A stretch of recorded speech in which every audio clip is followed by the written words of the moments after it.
Hello, hello, hello. Good morning. It's already 11 a.m. Nandito kami ngayon sa Buendia LRT bus station ng DLTBO ko.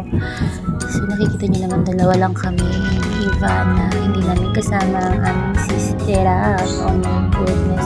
Itong lakad na to ay biglaan lang.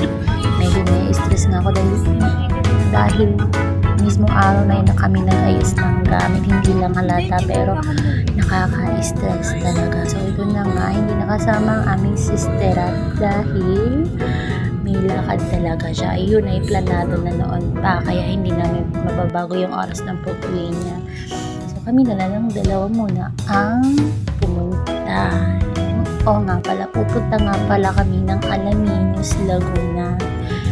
Doon kami bababa dahil doon yung sakayang papunta doon sa subdivision kung saan nakatira ang aming cousin.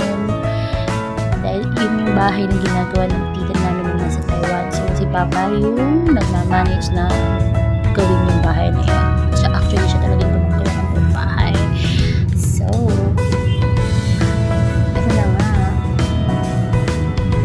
Buti na lang pumayag ang aming isang sister at na kami lang yung bumiyahe dahil na gusto nga talaga ng papa namin na kompleto kami. So kaya kami bumiyahe ng alanganin at ng biglaan dahil ang aming puda ay kagalit nga daw dahil bakit hindi daw kami pupunta. Kasi dito na kailangan na dapat kompleto kami. Hindi naman talagang gusto namin. Kaya yun na nga. So ito na nga, nakarating na nga kami ng Alaminos, Laguna. So, nakasakay na pala kami ng tricycle. Ang sabi pa ng pinsan ko, trike daw. Sabi ko, walang trike dito.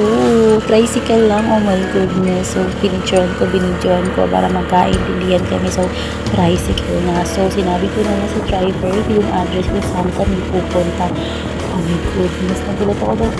Nakanambi ako.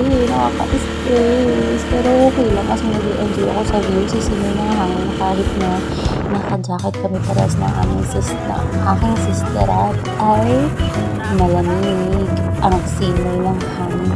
May sinasabi nga pala si kuya na sa dulo pa daw talaga yung pupuntahan namin. Dahil actually unang subdivision pa lang yung pinadaanan namin, hindi ko na nag-video dahil na nag-video na ako sa view. So ito na nga, malapit kami. So, matatapos na itong video. Bahay, hindi na ako makapag-video pag dito na sa bahay. Dahil alam ko pag nagkita-kita kami wala na talagang oras para mag-cellphone. Siguro, hanggang dito na lang nangyari. Bye-bye!